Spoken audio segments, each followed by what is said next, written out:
Is Russia once again preparing itself for a war in Ukraine? In 2014, Russia annexed Crimea through hybrid warfare without firing a single bullet. Since mid-March, there have been many warnings from Ukraine and Western governments that Russia is amassing troops in Russian-annexed Crimea and around the eastern Ukraine conflict zone. Is it just a saber rattling or real preparation of war? There is just one international player, China, that is going to win irrespective of whosoever loses in Donbass.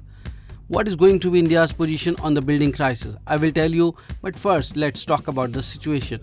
Before we move on, may I request you to subscribe National Defense and press bell icon.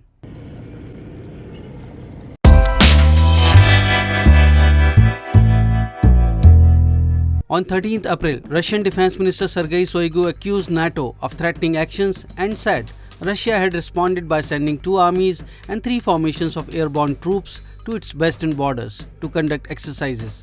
He gave no detailed figures or locations. So is this an invasion force? It could be, but analysts say a big invasion is unlikely. Infiltration would be more Russia's tried and trusted method. Russian special forces without insignia nicknamed Little Green Men took over Crimea in 2014 if you remember. Ukraine, NATO and Western governments have also long accused Russia of deploying regular units and heavy weapons in separatist-held eastern Ukraine. The Kremlin denies and calls any Russian troops there volunteers. Speaking at NATO headquarters in Brussels, Ukrainian Foreign Minister Dmytro Kuleba said Russia was openly threatening Ukraine with war and restriction of our statehood. But unlike in 2014, he added, Russia won't be able to catch anyone by surprise anymore. Is Russia preparing to invade Ukraine? Multiple sources have reported large Russian military movements towards the eastern Ukrainian border and into Crimea, which Russian forces annexed from Ukraine in March 2014. Jane's intelligence information group tweeted about Iskander short-range missiles. The Kremlin has not given details. President Vladimir Putin's spokesperson Dmitry Peskov said moving troops across Russian territory was an internal affair. Some of the troops, including units in Crimea, have been on exercises. But Peskov also accused Ukraine of staging provocations. Do you know why is Russia at war with Ukraine? Russian-Ukrainian relations now are certainly hostile, but it is not all-out war. There are sporadic clashes on the front line.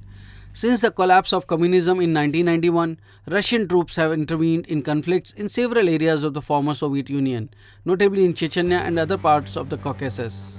In April 2014, just after Russia's annexation of Crimea, pro-Russian separatists seized a large swath of eastern Ukraine's Donetsk and Luhansk regions. Earlier, months of pro-Western demonstrations in Ukraine's capital Kyiv have forced out a pro-Russian president, Viktor Yanukovych. Ukraine's foreign minister Kuleba reportedly told media that in 2014 there was a Russian plan to split Ukraine and create an entity called Novorussia, literally meaning New Russia. The conflict zone, known as Donbass, is primarily Russian-speaking and now many of the residents have Russian passports. President Putin asserted that Russia will defend Russian citizens abroad if they are seen to be at risk. Russia's use of special forces, cyber warfare and propaganda in this and other conflicts is known as hybrid warfare, not a hot war, but not a frozen conflict either. A US special report for Congress last year highlighted the role of GRU, Russia's military intelligence agency. There are large-scale combat in 2014, before a ceasefire in 2015. There have been some prisoner exchanges since then. More than 13,000 people have been killed in the conflict. Ukraine says 26 of its troops have died in the Donbass so far this year, compared to 50 in all of 2020. The separatists say more than 20 of theirs have died this year. Now the question comes, why is Russia threatening Ukraine again now?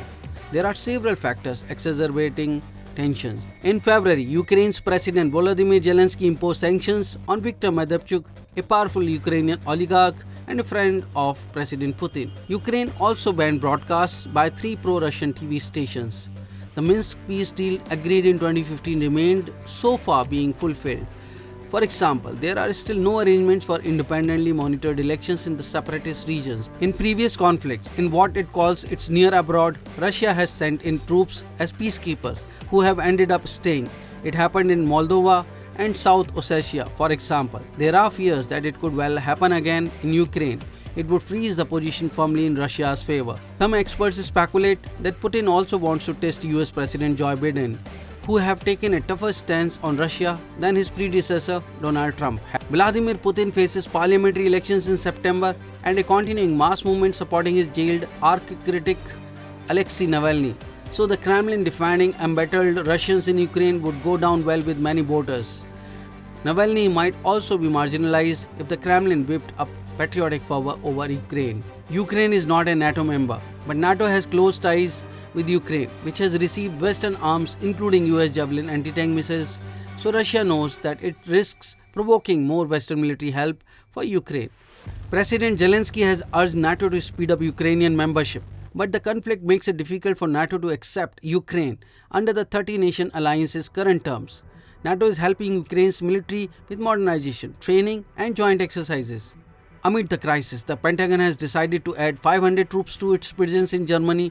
Defense Secretary Lloyd Austin announced Tuesday, reversing the Trump administration's plan to slash the number stationed there by thousands. Ukraine's army commander, General Ruslan Khomchak, says Russia has deployed 28 battalion tactical groups near Ukraine's eastern border and in Crimea, which would amount to 20 to 25,000 troops. According to General Khomchak, Russia has now nearly 3,000 officers and military instructors in the rebel units in eastern Ukraine.